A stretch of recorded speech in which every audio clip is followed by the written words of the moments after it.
181 రోజు దేవుని యొక్క వాక్యాన్ని చదువుకుందాం. యెషయా గ్రంథం 5వ అధ్యాయము. నా ప్రియుని గూర్చి పాడెదను వినుడి, అతని ద్రాక్ష తోటను బట్టి నాకిష్టుడైన వాని గూర్చి పాడెదను వినుడి. సత్వ భూమి గల కొండ మీద నా ప్రియునికొక ద్రాక్ష తోటయుండెను. ఆయన దానిని బాగుగా త్రవ్వి రాళ్లను ఏరి అందులో శ్రేష్టమైన ద్రాక్ష తీగెలను నాటించెను. దాని మధ్యను బురుజు ఒకటి వేయించి ద్రాక్ష తొట్టిని తొలిపించెను. ద్రాక్ష పండ్లు ఫలింపవన్నని ఎదురుచూచుచుండెను గాని అది కారు ద్రాక్షలు కాచెను. కావున యెరూషలేము నివాసులారా, యూదావార్లారా, నా ద్రాక్ష తోట విషయము నాకు న్యాయము తీర్చవన్నని మిమ్ము వేడుకొనుచున్నాను. నేను నా ద్రాక్ష తోటకు చేసిన దానికంటే మరేమి దానికి చేయగలను? అది ద్రాక్ష పండ్లు కాయినని నేను కనిపెట్టినప్పుడు అది కారు ద్రాక్షలు కాయుటకు కారణమేమి? ఆలోచించుడి. నేను నా ద్రాక్ష తోటకు చేయబో కార్యమును మీకు తెలియజెప్పెదను. నేను అది మేసివేయబడినట్లు దాని కంచెను కొట్టివేసెదను. అది త్రొక్కబడినట్లు దాని గోడను పడగొట్టి దాని పాడు చేసేదను. అది శుద్ధి చేయబడదు, పారతో త్రవ్వబడదు. దానిలో గచ్చ పొదలను బలురక్కసి చెట్లును బలసియుండును. దాని మీద వర్షింపవలదని మేఘములకు ఆజ్ఞనిచ్చెదను. ఇశ్రాయేలు వంశము సైన్యములకు అధిపతి అగు యెహోవా ద్రాక్ష తోట, యూదా మనుష్యులు ఆయనకిష్టమైన వనము. ఆయన న్యాయము కావాలని చూడగా బలాత్కారము కనబడెను, నీతి కావాలని చూడగా రోదనము వినబడెను. స్థలము మిగులకుండా మీరు మాత్రమే దేశంలో నివసించున్నట్లు ఇంటికి ఇల్లు కలుపుకొని పొలమునకు పొలము చేర్చుకొను మీకు శ్రమ. నేను చెవులారా వినున్నట్లు సైన్యములకు అధిపతియగు యెహోవా స్పష్టంగా ఈ మాట నాతో సెలవిచ్చెను. నిజముగా గొప్పవియు దివ్యమైనవియునైన ఇండ్లు అనేకములు నివాసులు లేక పాడైపోవును. 10 ఎకరముల ద్రాక్ష తోట ఒక కుంచెడు రసమిచ్చును. తూమెడు గింజల పంట ఒక పడియగును.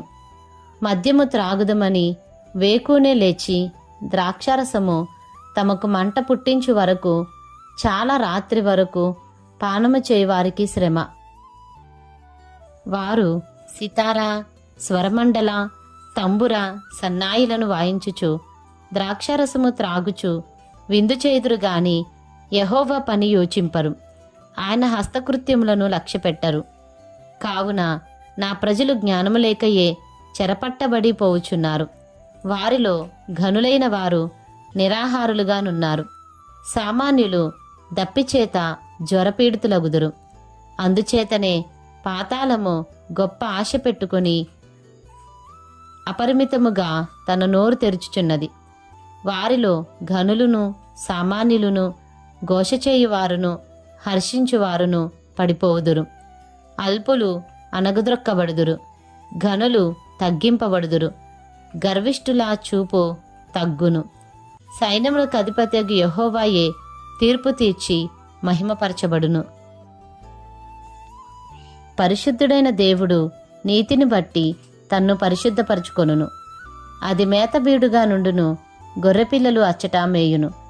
గర్వించిన వారి బీడు భూమిని విదేశీయులైన కాపరులు అనుభవింతురు. భక్తిహీనతయను త్రాళ్లతో దోషమును లాగుకుని వారికి శ్రమ. బండిమోకుల చేత పాపమును లాగుకుని వారికి శ్రమ. వారిట్లను కొనుచున్నారు, ఆయనను త్వరపడనిమ్ము, మేము ఆయన కార్యమును చూచినట్లు ఆయనను దానిని వెంటనే చెయ్యనిమ్ము. ఇశ్రాయేలు యొక్క పరిశుద్ధ దేవుని ఆలోచన మాకు తెలియబడినట్లు అది మా ఎదుట కనబడనిమ్ము. కీడు మేలనియు మేలు కీడనియు చెప్పుకొని చీకటి వెలుగనియు వెలుగు చీకటనియు ఎంచుకొని వారికి శ్రమ. చేదు తీపి అనియు తీపి చేదనియు ఎంచుకొని వారికి శ్రమ. తమ దృష్టికి తాము జ్ఞానులమనియు తమ ఎన్నికలో తాము బుద్ధిమంతులమనియు తలంచుకొని వారికి శ్రమ. ద్రాక్షారసము త్రాగుటలో ప్రఖ్యాతి నొందిన వారికిని మద్యము కలుపుటలో తెగువగల వారికిని శ్రమ. వారు లంచము పుచ్చుకొని దుష్టుడు నీతిమంతుడని తీర్పు తీర్చుదురు. నీతిమంతుల నీతిని దుర్నీతిగా కనబడచేయుదురు. సైన్యములకు అధిపతియగు యెహోవా యొక్క ధర్మశాస్త్రమును నిర్లక్ష్య పెట్టుదురు. ఇశ్రాయేలు యొక్క పరిశుద్ధ దేవుని వాక్కును తృణీకరించుదురు. కాబట్టి అగ్నిజ్వాల కొయ్యకాలను కాల్చివేయినట్లు, ఎండిన గడ్డి మంటలో భస్మమగునట్లు వారి వేరు కుళ్ళిపోవును, వారి పువ్వు ధూళివలె పైకి ఎగిరిపోవును. దానిని బట్టి యెహోవా కోపము ఆయన ప్రజల మీద మండుచున్నది. ఆయన వారి మీదికి తన బాహువు చాచి వారిని కొట్టగా పర్వతములు వణుకుచున్నవి.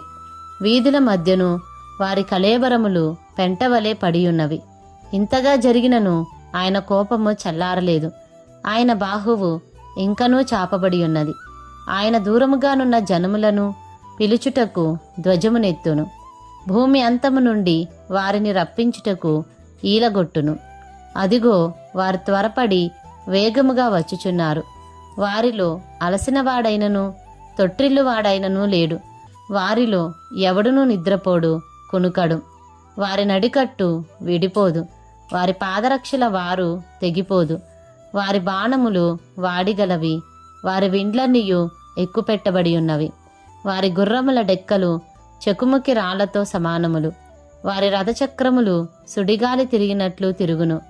ఆడుసింహము గర్జించినట్లు వారు గర్జించుదురు. కొదమసింహము గర్జించినట్లు గర్జన చేయుచు వేటను పట్టుకొని అడ్డమేమియూ లేకుండా దానిని ఎత్తుకుని పోవుదురు. విడిపింపగలవాడెవడునూ ఉండడు. వారు ఆ దినమున సముద్రఘోష వలె జనము మీద గర్జన చేయుదురు. ఒకడు భూమి వైపు చూడగా అంధకారమును బాధయు కనబడును. అంతటా ఆ దేశము మీది వెలుగు మేఘముల చేత చీకటి అగును. యెషయా గ్రంథము 6వ అధ్యాయము. రాజైన ఉజ్జియా మృతి నొందిన సంవత్సరమున అత్యున్నతమైన సింహాసనమందు ప్రభు ఆసీనుడై ఉండగా నేను చూచితిని. ఆయన చొక్కాయి అంచులు దేవాలయమును నిండుకొనెను. ఆయనకు పైగా శరాపులు నిలిచియుండిరి. ఒక్కొక్కరికి 6 రెక్కలుండెను. ప్రతివాడు 2 రెక్కలతో తన ముఖమును, రెంటితో తన కాళ్ళను కప్పుకొనుచు రెంటితో ఎగురుచుండెను. వారు, సైన్యములకు అధిపతియగు యెహోవా పరిశుద్ధుడు, పరిశుద్ధుడు, పరిశుద్ధుడు, సర్వలోకము ఆయన మహిమతో నిండియున్నది అని గొప్ప స్వరముతో గానప్రతిగానములు చేయుచుండిరి. వారి కంఠస్వరము వలన గడప కమ్ముల పునాదులు కదులుచు మందిరము ధూమము చేత నిండగా నేను, అయ్యో, నేను అపవిత్రమైన పెదవులు గలవాడను, అపవిత్రమైన పెదవులు గల జనుల మధ్యను నివసించువాడను, నేను నశించితిని. రాజును సైన్యములకు అధిపతియునగు యెహోవాను నేను కన్నులారా చూచితిననుకొంటిని. అప్పుడు ఆ శరాపులలో నొకడు తాను బలిపీఠం మీద నుండి కారుతో తీసిన నిప్పును చేతపట్టుకొని నా యొద్దకు ఎగిరి వచ్చి నా నోటికి దాన్ని తగిలించి, ఇది నీ పెదవులకు తగిలేను గనుక నీ పాపమునకు ప్రాయశ్చిత్తమాయెను, నీ దోషము తొలగిపోయెను అనెను. అప్పుడు నేను ఎవరిని పంపెదను, మా నిమిత్తము ఎవడు పోవునని ప్రభువు సెలవీయగా వింటిని. అంతట నేను, చిత్తగించుము, నేనున్నాను, నన్ను పంపమనగా ఆయన, నీవు పోయి ఈ జనులతో ఇట్లనుము, మీరు నిత్యము వినుచుందురు గాని గ్రహింపకుందురు, నిత్యము చూచుచుందురు గాని తెలుసుకొనకుందురు. వారు కన్నులతో చూచి, చెవులతో విని, హృదయముతో గ్రహించి, మనసు మార్చుకొని స్వస్థత పొందకపోవునట్లు ఈ జనుల హృదయము క్రొవ్వచేసి వారి చెవులు మందపరిచి వారి కన్నులు మోయించుమని చెప్పెను. ప్రభువా, ఎన్నాళ్ల వరకని నేనడుగగా ఆయన, నివాసులు లేక పట్టణములను, మనుషులు లేక ఇండ్లును పాడగు వరకును, దేశము బొత్తిగా బీడగు వరకును, యెహోవా మనుషులను దూరంగా తీసుకుని పోయినందున దేశములో నిర్జనమైన స్థలములు విస్తారమగు వరకును అలాగున జరుగును. దానిలో 10వ భాగం మాత్రము విడువబడినను అదియును నాశనమగును. సింధూర మస్తకి వృక్షములు నరకబడిన తరువాత అది మిగిలియుండు మొద్దువలే నుండును. అట్టి మొద్దు నుండి పరిశుద్ధమైన చిగురు పుట్టును. యెషయా గ్రంథము 7వ అధ్యాయము. యూదారాజైన ఉజ్జియా మనుమడును యోతాము కుమారుడునైన ఆహాజు దినములలో సిరియా రాజైన రెజూనును, ఇశ్రాయేలు రాజును, రెమల్యా కుమారుడునైన పెకాహును యుద్ధము చేయవల్లని యెరూషలేము మీదికి వచ్చిరి గాని అది వారి వలన కాకపోయెను. అప్పుడు సిరియనులు ఎఫ్రాయిమీలను తోడు చేసుకొనిరని దావీదు వంశస్థులకు తెలుపబడగా, గాలికి అడవి చెట్లు కదిలినట్లు వారి హృదయమును వారి జనుల హృదయమును కదిలెను. అప్పుడు యెహోవా యెషయాతో ఇలాగు సెలవిచ్చెను, ఆహాజును ఎదుర్కొనుటకు నీవును నీ కుమారుడైన షెయర్యాషూబును చాకిరేవు మార్గమున పై కోనేటి కాలువ కడకు పోయి అతనితో ఇలాగు చెప్పుము, భద్రము సుమి, నిమ్మలించుము. పొగరాజుచున్న ఈ 2 కొరకంచు కొనలకు అనగా రెజీనును సిరియనులను రెమల్యా కుమారుడును అనువారి కోపాగ్నికి జడియకుము. నీ గుండె అవియనీయకుము. సిరియాయు ఎఫ్రాయిమును రెమల్యా కుమారుడును నీకు కీడు చేయవలనని ఆలోచించుచు మనము యూదాదేశం మీదికి పోయి దాని జనులను భయపెట్టి దాని ప్రాకారములను పడగొట్టి టాబేయేలను వాని కుమారుని దానికి రాజుగా నియమించదము రండని చెప్పుకొనిరి. అయితే ప్రభువైన యెహోవా ఇలాగు సెలవిచ్చుచున్నాడు, ఆ మాట నిలువదు, జరుగదు. దమస్కు సిరియాకు రాజధాని, దమస్కునకు రెజీను రాజు. 65 సంవత్సరములు కాకమునుపో ఎఫ్రాయిము జనము కాకుండా నాశనమగును. షోమ్రోను ఎఫ్రాయిమునకు రాజధాని, షోమ్రోనునకు రెమల్యా కుమారుడు రాజు. మీరు నమ్మకుండిన ఎడల స్థిరపడక యుందురు. యెహోవా ఇంకను ఆహాజునకు ఇలాగు సెలవిచ్చెను, నీ దేవుడైన యెహోవా వలన సూచన నడుగుము. అది పాతాళమంత లోతైనను సరే, ఊర్ధ్వలోకమంత ఎత్తైనను సరే. ఆహాజు, నేను అడుగను, యెహోవాను శోధింపనని చెప్పగా అతడు ఈలాగు చెప్పెను, దావీదు వంశస్థులారా వినుడి. మనుషులను విసికించుట చాలదనుకుని నా దేవుని కూడా విసికింతురా. కాబట్టి ప్రభు తానే యొక్క సూచన మీకు చూపును. ఆలకించుడి. కన్యక గర్భవతి అయి కుమారుని కని అతనికి ఇమ్మానుయేలను పేరు పెట్టును. కీడును విసర్జించుటకును మేలును కోరుకొనుటకును అతనికి తెలివి వచ్చినప్పుడు అతడు పెరుగు తేనెను తినును. కీడును విసర్జించుటకును మేలును కోరుకొనుటకును ఆ బాలునికి తెలివి రాక మునుపు నిన్ను భయపెట్టు ఆ 2 రాజుల దేశము పాడు చేయబడును.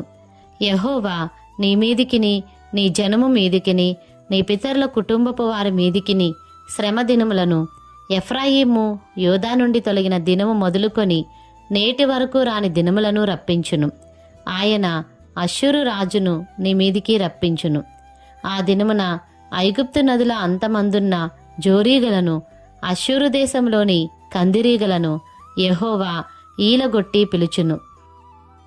అవి అన్నీయూ వచ్చి మెట్టల లోయలలోనూ బండల సందులలోనూ ముండ్ల పొదలన్నిటిలోనూ గడ్డి బీళ్లన్నిటిలోనూ దిగి నిలుచును.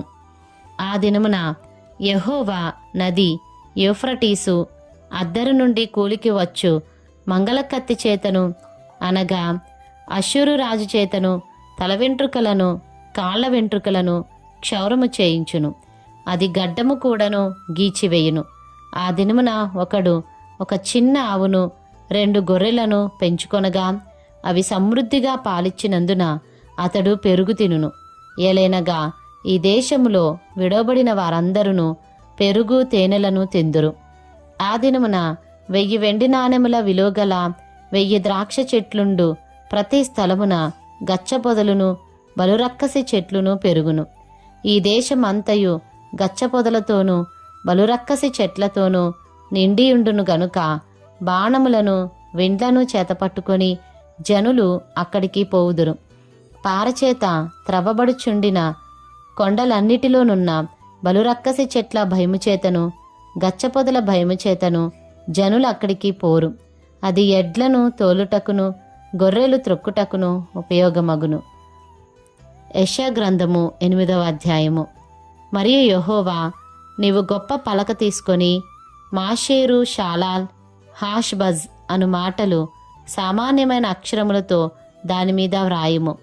నా నిమిత్తము నమ్మకమైన సాక్ష్యము పలుకుటకు యాజకుడైన ఊరియాను ఎబెరెక్యాయు కుమారుడైన జకర్యాను సాక్షులనుగా పెట్టెదనని నాతో చెప్పగా, నేను ప్రవక్త్రి యొద్దకు పోతిని.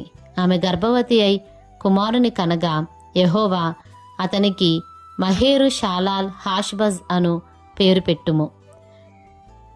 ఈ బాలుడు నాయన అమ్మా అని అననేరక మునుపు అష్షూరు రాజును అతని వారును దమస్కు యొక్క ఐశ్వర్యమును షోమ్రోను దోపుడు సొమ్మును ఎత్తుకొని పోవుదురనెను.